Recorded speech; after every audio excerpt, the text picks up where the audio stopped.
Thank you so much. Welcome to the December 2020 Southeastern RAC meeting.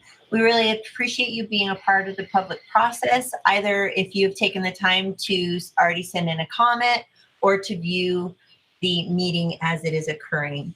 Just a quick public disclaimer, due to COVID-19 and the ability of the virus to spread from person to person, the governor has implemented a number of executive orders directed at controlling spread of the virus by minimizing face-to-face interaction.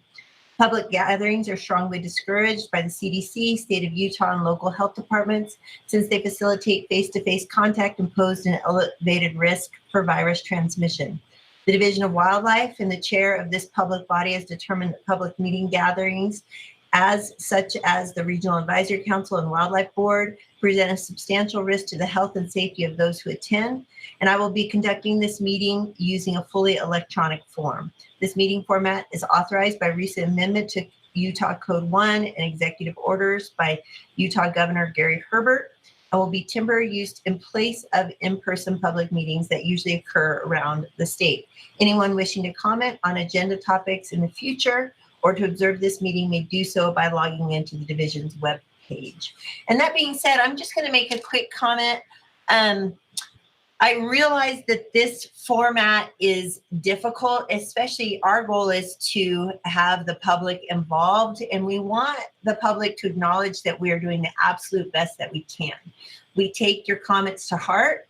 All of us are given a large pack of materials before meetings. Sometimes that pack is 120 pages long, whatever it might be. And so our goal is to move through those materials, to look at your comments, and to make the absolute best decisions possible.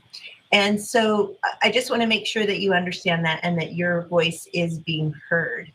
I also want to specify that sometimes if we're not touching on every single topic, it means that we're really concentrating on topics that surround our specific region.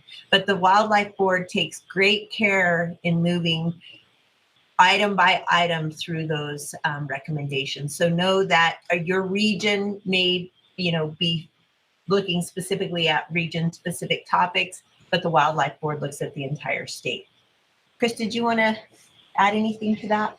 I thought that was very well said. Great points. I think Trish does a great job. It's hard as a chairperson to hear everyone's input, but also walk a line of getting this through the meeting. And so if at any point anybody feels like we need to talk about the topic longer and that the point of view hasn't been expressed, feel free to chime in. But I think at some point Trish has to kind of get us back together, get us out of the weeds sometimes, and move forward so we can get some resolution and emotion. So that's her goal. And sometimes it might look like it's a little rushed, but I think all of you, because you come so well prepared to this meeting, have studied the issues and have had discussions with biologists, outside the meeting.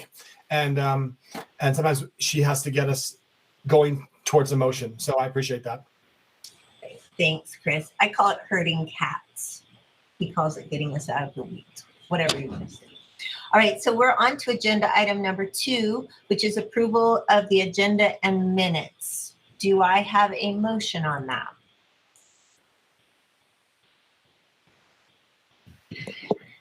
This is Dana. I can make a motion to approve the minutes as they are. Great. So I have a motion on the table by Dana Truman to approve the agenda and minutes. Do I have a second on that? I'll second it. Okay, great. And I have a second by Kent. So I'm just going to take a quick roll call. Just tell me yay or nay. Todd? Yay. Thank you, Kent. Yay. Kirk? Yay. Darren? Yes. Steve? Yay. Dana? Yay. Scoot? Yay. And Lynn? Yay. Did I get everybody? I hope so. I think I did. Okay, so that passed unanimously. So at this point, I'm going to do the Wildlife Board meeting update. I'm really going to concentrate. Chris sent out those motions. It was quite a long document. I'm going to concentrate on the things that we had broached.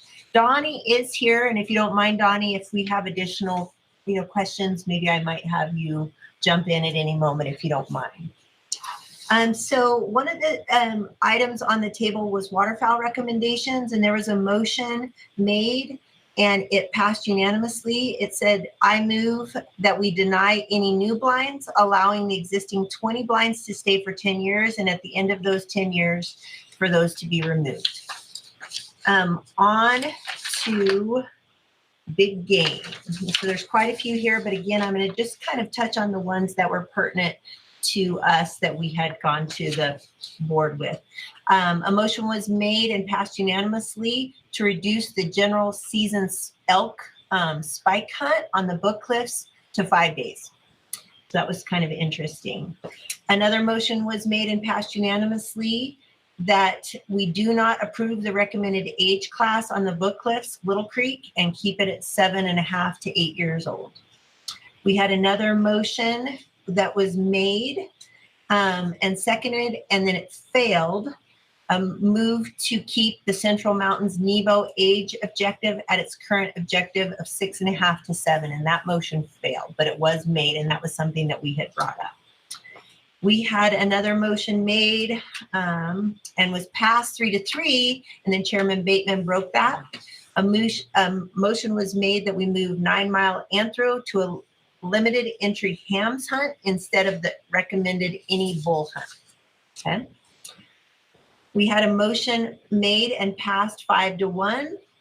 I move that we increase the general season any bull elk quota to 17,500, and it also added unlimited youth permits that do not count towards that quota. So that was a big item last time. We had a motion made, seconded and amended. So this is kind of interesting.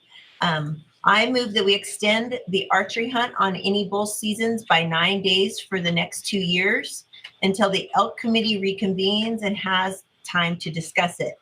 The amended motion said, I move that we amend that motion from 9 days and make it 5 days. Does that all sound good, Donnie? Did you want to add anything on that? That was a little convoluted. We changed that to 5 days because we were kind of stepping on the youth. That's their hunt there, and we wanted to give them a few days to hunt without having archers in the area. That's what happened there. Sometimes we just have to find a happy medium for everybody to. Anyway, that's what happened. Yep. Thank you so much. A motion was made that and passed unanimously that we move the Henry Mountains Hunter Choice Archery Hunt to January 18th through the 31st. A motion was made and passed unanimously that we continue a Desert Bighorn Sheep Archery Hunt with a unit and dates determined by the division and discontinue the Zion Archery Bighorn Hunt. We had a motion that was made and passed 4-2. I move that we approve the deer management plan as presented with the addition of Elk Ridge increasing from 1,000 to 2,000. So that was something that we really were pushing for, and they did pass that motion. And then I think this is the last one that pertained to us. We had a motion that was made and passed 5-1.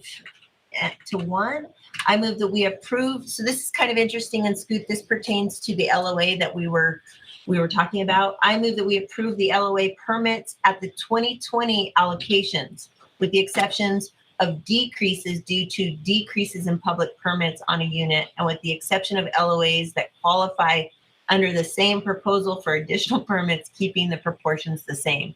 So my understanding of that is the proportions for that specific LOA should stay the same. Anything you want to add to that one, Donnie? That was a little convoluted also. No, that's how it ended up.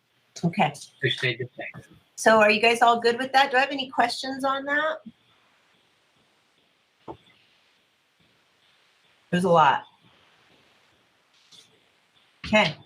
All right. So I'm going to move on to agenda item number 4, the regional update by Chris Wood. All right. Good evening. Thanks for being here. Thanks for your service tonight. I know December is kind of a busy month, but I appreciate you being here for our RAC meeting. Thank you, public, for viewing, and thanks for all those who commented as well. Just a few quick updates from our region. I don't know if I mentioned this last time or not, but our aquatics biologists, Calvin and Tyler, were down in San Juan County at Recapture Reservoir a few weeks ago as part of our tiger muskie program.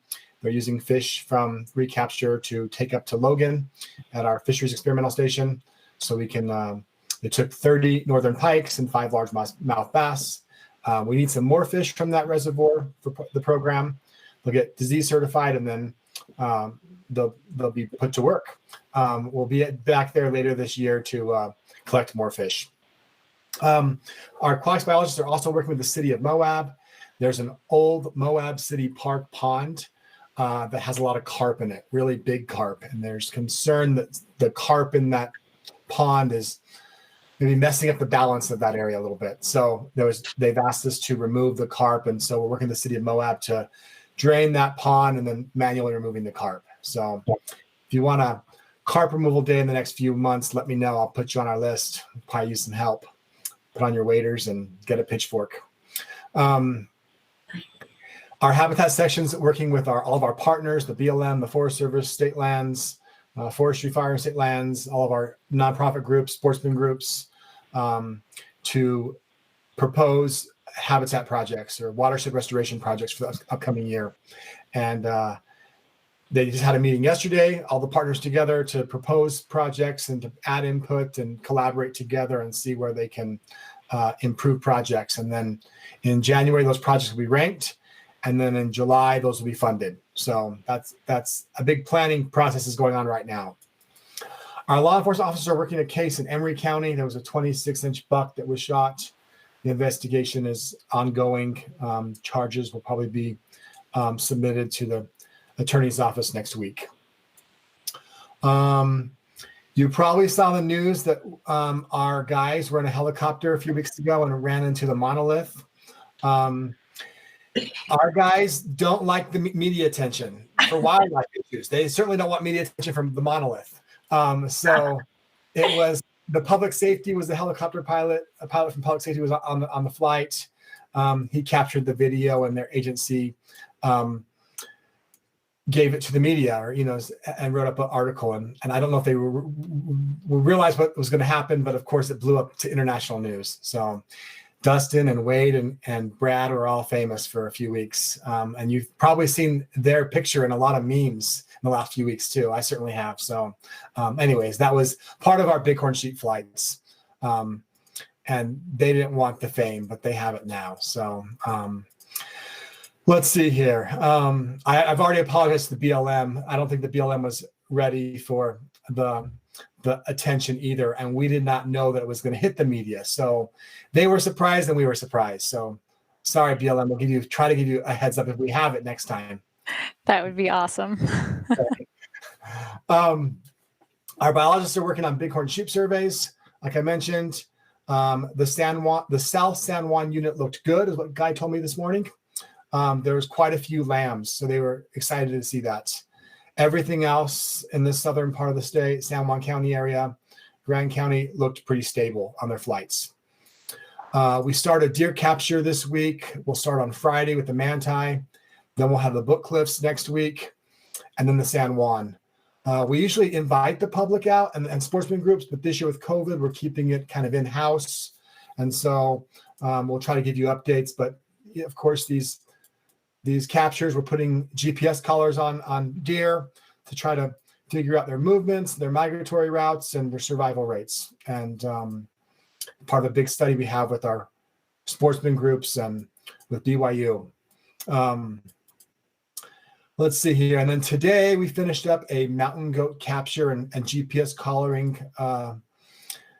We put GPS collars on 18 mountain goats on the LaSalle Mountains.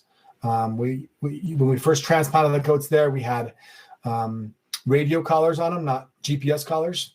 So this will give us a great idea of what habitats those mountain goats are using, what their patterns are and movements are and season of use are on that mountain range. So we're excited for that. We were hoping to get 20 goats. The wind picked up a little bit today. We're only able to get 18. We might go back in the next week or two if we finish our deer captures early and try to find 2 more goats to put collars on. And then lastly, Range Creek, bison. We've sold 242 permits as of yesterday, and we estimate 75 to 80 bison have been harvested. It's estimated that 55% of those bison that have been harvested in Range Creek, the bottom itself. The other 45% has been on private lands higher up. There hasn't been a lot of activity in Desolation Canyon. Not a lot of bison have been removed as people have floated the river. I should say the river right now is not passable. You're done for the season. And in fact, Brad and the BLM and other people had to help take out 4 different parties who had to abandon their trip because of ice levels on the river. They ran into a sheet of ice, a wave of ice on the river. And so it's not passable. It's not safe to go on the river. So I think BLM sent out emails to all the permit holders who have river permits. Correct. Good. So everyone should know that. If you go to our Hunt Planner website, we also have updated our Hunt Planner website to include all this information about the bison hunt. Has a lot of great information. So right now, the University of Utah Range Creek property is closed for the year. It closed on December 1st. So the rest of the bison will be removed from private lands. And then there's also, as long as the weather holds up and we don't get snow and Turtle Canyon does not close, hunters are able to access areas to hunt through Turtle Canyon on long chance benches and the lower Range Creek area. But right now, there's not a lot of bison there, but that could change. Bison come up in big herds and they move back and forth throughout the months. And Brad will be flying again on Monday. And the way we get the word out to the hunters on updates of what bison are doing, to be fair to everybody, we just put it on the Hunt Planner so everyone can see at once what we were witnessing and what the update is. So I think that's all I got, unless you have any questions for me.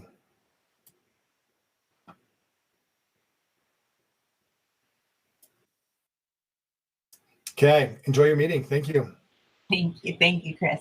Okay, so we're on to agenda item number 5, Black Bear Rule Amendments and Recommendations. Darren, our Mammals Program Coordinator, is here to answer questions as they arise. I just quickly want to read the 2 recommendations, and then I want to ask Chris to share any. We were given the comments that came out of our region, but to share those.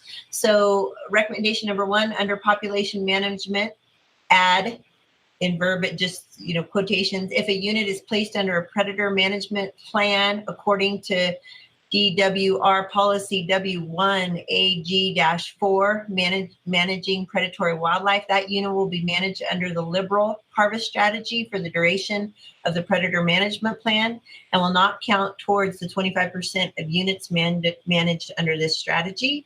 And then the other recommendation is predator management plan units will not be considered as a part of the statewide rollout. And hopefully you took the time to watch the video. It wasn't very long, and I think Darren did a nice job describing that. Chris, do you want to give just a quick update on any comments that we received? Yeah, we had 4 citizens fill out the comment card. You've all seen their comments and read them and come prepared to discuss and consider those. I'll just summarize that out of those 4 comments, 2 were neutral to the division's recommendations and 2 opposed. Great, thank you. So at this time, do we have questions from the RAC for Darren? I just have one quick question. There was, one of the comments was a concern over using, putting a unit into predator management and liberalizing the harvest on the bears. As I read in the recommendation, and you watch your video, it said that, what did it say? I'll just read it.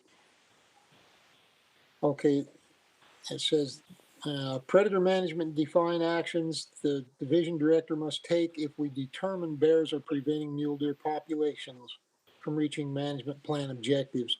So it says that in the recommendation. Is that part of the plan where you're going to determine whether or not the bears are actually being part of the depredation on the deer before we go into a liberalized harvest, or is that going to be an across the board thing? Yeah, so the way there are two things that guide it. First is the legislation that passed last year, its current statute, and so the division director is required, if we determine that a predator is preventing a mule deer population from reaching objective, to take certain actions. We defined what those are in our policy that Tricia just read, and so the prescription in the policy is that we would move that bear unit into the liberal harvest strategy, which is designed to have a 10 to 20% reduction in the population over time. So that what we're doing tonight is trying to align the plan with the legislation, the policy that's already passed. The way that the way we determine if a unit would need a predator management plan, there's a couple of ways. Book Cliffs is a good example of one where we actually have some pretty good data, and we do see a fair amount of bear cause mortality on neonate fawns. So when those fawns are born in the spring, we've seen bear movements into those fawning areas, and we see when they go check those collars, they see that those fawns have been killed and eaten by bears. So we know on the Book Cliffs that we have a little bit of that. We need to determine whether that's something that's is it a significant enough number that's causing some downward pressure on the Book Cliffs. We've had concerns, and it's probably one of many contributing factors. On a unit where we didn't have that kind of data, I think what we need to do is look at what's the fawn to doe ratio in the fall, what's the density of bears on the unit, what's the condition of adults. If adult deer are in really good condition, that would suggest that habitat is probably not limiting, and you'd expect them to have a relatively high fawn to doe ratio, or at least a normal fawn to doe ratio for the state average.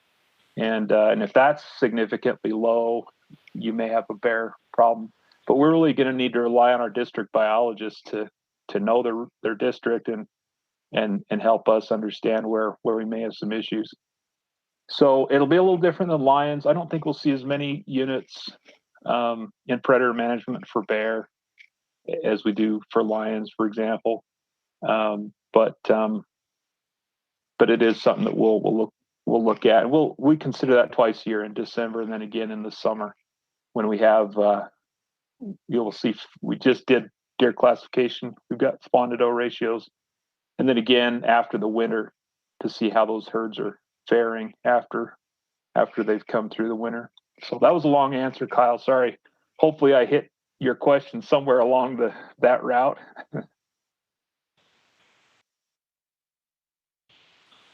Thank you. You did get it, Darren. Do I have other questions for Darren? Hey, Darren, this is Todd. How many units are under predator management for bear? Right now, there aren't any. Okay. We did look at it. We saw, so I haven't seen the 2020 fawn doe ratios, but last year we did see a little bit of an uptick in those ratios from the year before. And some of the units in your region, like the LaSalle's, they've got fairly dense bear populations, but we're kind of got hunters coming out the seams too down there. And so there's some of that comes into account. So, and the unit obviously would have to not already be under a liberal harvest strategy. So there's about 7 units in the state that would fall into have higher bear densities and aren't currently under liberal strategy. And those would probably be the ones we'd be looking at if we see some concerns.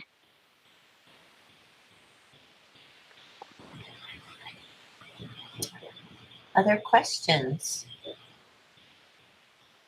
If not, I'm going to move to comments. We just want to make some general comments.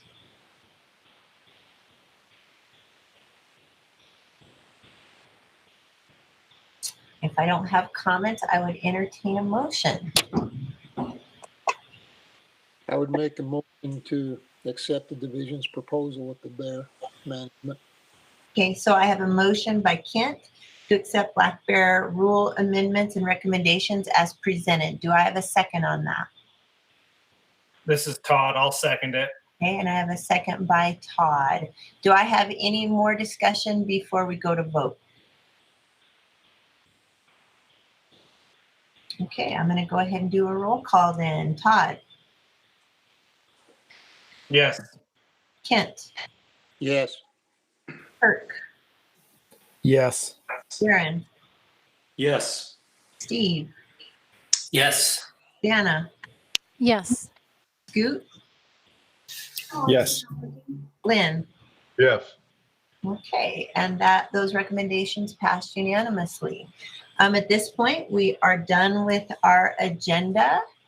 Do we have any more discussion before we make a motion to adjourn? Okay, so if somebody would like to make a motion to adjourn,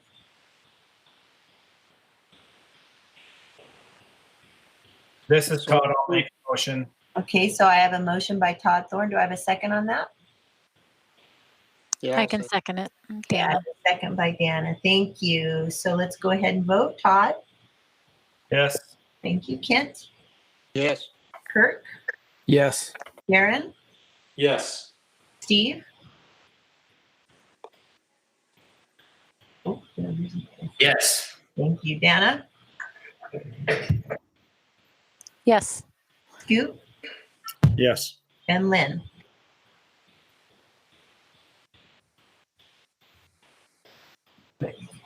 Yes. Thank you, Lynn. Okay, so we are adjourned and 2020 is almost over, people. Good. We got this.